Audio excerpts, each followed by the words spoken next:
আসসালামু আলাইকুম, আসাদুল্লাহ বলছি এমবিবিএস স্ফূর্তি। আর আজকে তোমাদের সাথে যে বিষয়টা নিয়ে আলোচনা করব সেটা হচ্ছে যে কত তোমার পজিশন দূরে, তুমি কি আদৌ মেডিকেলে চান্স পাবে কিনা, এখন কোন টেকনিক অবলম্বন করলে তুমি মোটামুটি একটা না একটা মেডিকেলে তোমার চান্স হতে পারে তোমার পজিশন দূরে হওয়া সত্ত্বেও। হ্যাঁ, এই বিষয়টা নিয়ে আজকে আমি আলোচনা করব।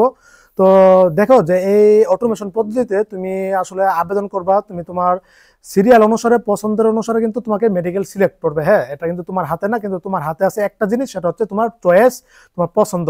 এখন এই পছন্দের এখানে ব্যাপার স্যাপার আছে যে তোমার পজিশন দূরে, কিন্তু তুমি চাচ্ছ টপ মেডিকেলগুলিতে, এমনকি ভালো মানের মেডিকেলগুলিতে, এগুলিতে আসবে না, বুঝছো না? এখন তোমার পজিশন কি অনুসারে কত আছে এটার উপর ডিপেন্ড করে তোমার আবেদন করতে হবে। ওই টার্গেট মতো করে তোমার এই 5টা মেডিকেল টার্গেট নিতে হবে, যে এগুলিতে আমার যে একটা হলেই হবে মোটামুটি, যেন আমি একটা প্রাইভেটে পড়ার সুযোগ পাই। হ্যাঁ, এখন তুমি যদি বলো যে তোমার আসলে আমি কি বলবো, যে এমন স্টুডেন্ট আছে যে যার সিরিয়াল 5,000 থেকে 10,000, ও ঢাকা টপ মেডিকেল চাচ্ছে, যার সিরিয়াল আবার 50,000 60,000, ও আবার দেখি ঢাকা টপ মেডিকেল চাচ্ছে, ঢাকা ছাড়া ভর্তি হবে না। বা এটা কি ধরনের প্রশ্ন আমি বুঝি না। তোমার যদি এখন যদি কোনো সরকারি মেডিকেলের শেষের যে নতুন মেডিকেলগুলি আছে, সুনামগঞ্জ, তারপর হচ্ছে তোমার নীলফামারী, তারপর হচ্ছে কুড়িগ্রাম, অন্যান্য যে নতুন মেডিকেলগুলি কিছু আছে, এগুলোতে সরকারি মেডিকেলে যদি তোমার চান্স আছে, তুমি কি তাহলে পড়তা না? তো এটা কি অবস্থা, তুমি কি তখন ভর্তি বাতিল করে দিতা? তো তুমি কেন প্রাইভেট মেডিকেলে তো তোমার একটা যোগ্যতা লাগতেছে, একটা চান্স লাগতেছে, কেন তো অনেকে স্টুডেন্ট বলে যে না, এই মেডিকেল আমার মনের মতো মেডিকেল না হলে আমি ভর্তি হবো না, পড়বো না। তো তোমার এই সাদা আপনার স্থিত, এমনকি ডাক্তারের প্রতি তোমার কোনো ইয়েই নাই, আগ্রহ নাই, এমনকি এটা হচ্ছে তোমার, তুমি তো মেডিকেল তো তোমাকে ডাক্তার বানাবে না, তোমার ডাক্তার বানাবে তোমার তোমার কাছে তোমার লেখাপড়া, এমনকি তোমার নিজের কাছে তোমার নিজের আগ্রহ, তোমার নিজের প্রচেষ্টা। হ্যাঁ, তো এই বিষয়টা তোমার খেয়াল করতে হবে। তুমি যে একটা মেডিকেল পাও কিনা এটাই তো সন্দেহ, দূরের হওয়া সত্ত্বেও, তারপরে অনেকে বলে যে পছন্দ মেডিকেল না হলে ভর্তি হবে না। তো আসলে ওদের প্রতি আমি যে ডাক্তারি হওয়ার প্রতি ওদের যে মেইন উদ্দেশ্য মানব সেবা, এটা আমি কোনো দেখতে পারতেছি না। তো বিষয় হচ্ছে যে তোমার পজিশন কি, কত পরিমাণ আছে, এটা তুমি ওই হিসাব করে এরকম মেডিকেলের এই মেডিকেলকে তোমার সিলেক্ট করতে হবে। ধরো টপ সারির মেডিকেল, মিডিয়াম সারির মেডিকেল, এমনকি নতুন অথবা শেষ সারির মেডিকেল, এই 3টা ক্যাটাগরিতে তুমি করো যে তোমার পজিশনটা মোটামুটি যদি 10,000 থেকে 5,500 থেকে নিয়ে মোটামুটি যদি 12, 13, 14,000 পর্যন্ত হয়ে থাকে, মোটামুটি টপ মেডিকেলগুলি পেয়ে যাবা তুমি, যেগুলি ভালো মানের মেডিকেল অনেক আগে প্রতিষ্ঠিত হয়েছিল। তারপরে 15,000 থেকে নিয়ে তোমার পজিশনটা যদি 30,000 পর্যন্ত হয়ে থাকে, তুমি মিডিয়াম সারির ভালো মেডিকেলগুলি পেয়ে যাবা ইনশাল্লাহ। তারপরে তোমার পজিশনটা যদি দেখা যাচ্ছে যে 30,000 থেকে নিয়ে 45,000 হয়ে থাকে, তখন তুমি মোটামুটি যে মেডিকেলগুলি একটু নতুন আছে অথবা মিডিয়ামের মধ্যে ভালো মেডিকেল আছে, ওইগুলিতে পেয়ে যাবা। আর তোমার সিরিয়ালটা যদি দেখা যাচ্ছে যে 40,000 থেকে নিয়ে 60,000, তখন তুমি নতুন মেডিকেলগুলি যেগুলো আছে এগুলি তোমার আসতে পারে, এমনকি ওইগুলি তুমি চয়েস লিস্টটা আগে রাখবা। হ্যাঁ, তখন তোমার একটা না একটা মেডিকেল আইসে পড়বে। এখন বিষয়টা যে সিলেক্ট কিভাবে করবে, অটোমেশন পদ্ধতিতে সবকিছু এখানে কারো হাত নাই, এগুলি অটোমেশন পদ্ধতিতে বইয়ের থেকে নিয়ন্ত্রিত হয়। তুমি এগুলি সব ইনপুট দেওয়া আছে, তুমি সাবমিট করার পরে আউটপুট হিসেবে ওইগুলি আসবে।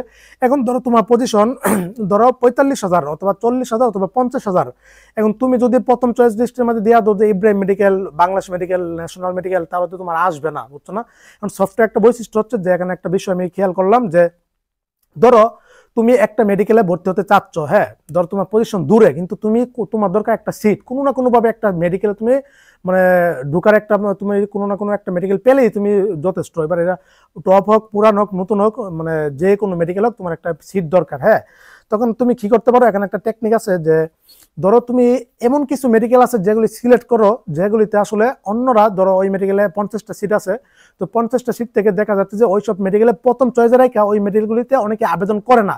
ওই টেকনিকটা তুমি কাজে লাগাও, তুমি প্রথম চয়েসটা ওই মেডিকেলে রাখো, তোমার পজিশন দূরে হওয়া সত্ত্বেও কিন্তু আইসা পড়বে। দেখা গেছে এখানে 50টা সিট আছে, আবেদন করছে 50 জনই, প্রথম চয়েসে রাখা এই মেডিকেলে 50 জন আবেদন করছে, তখন সফটওয়্যারে কি করবে, প্রাধান্য দিবে যে এই মেডিকেলকে প্রথম চয়েসে রেখে কারা আবেদন করছে ওদেরকে আগে সফটওয়্যারে দিবে। ওই পজিশন এবার 5,000 হোক, 10,000 হোক, 30,000 হোক, 50,000 হোক, 60,000 হোক, ওকে কিন্তু একটা সিট দিয়ে দিবে সফটওয়্যারে, বুঝছো? তো এই টেকনিকটা তুমি অবলম্বন করে কিন্তু একটা না একটা মেডিকেলে কিন্তু তুমি ভর্তি হতে পারবে, এমনকি একটা মোটামুটি পেয়ে যাবা। তারপরে ভর্তি হওয়ার পরে অটোমাইগ্রেশন, ঐচ্ছিক মাইগ্রেশন আছে, এগুলি তো তোমার হাতে অপশন আছে, দুইটা অপশন, অটোমাইগ্রেশন অপশন হবে অটোমেটিকলি, তারপর ঐচ্ছিক মাইগ্রেশন আছে, তখন তুমি দরকার অন্য মেডিকেলে যাওয়ার ট্রাই করো, হলে তো হলোই। তো এই চয়েস লিস্টে তুমি তোমার পজিশন, যাদের পজিশন আমার মতে যাদের পজিশন 35,000 40,000 থেকে নিয়ে 60,000 পর্যন্ত আছে, ওরা এই টেকনিকটা অ্যাপ্লাই করবা।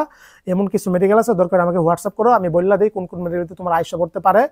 পজিশন দূরে থাকা সত্ত্বেও এগুলিতে প্রত্যন্ত এলাকা এবং একটু ঢাকা শহরের বাইরে হওয়ার বিধায় এইগুলিতে অনেকে প্রথম চয়েসে রাখবে না। তুমি যদি রাখো তোমার কিন্তু নিয়ে নিবে পজিশন দূরে থাকা সত্ত্বেও। এটা হচ্ছে মূল কথা, বুঝতে পারছো?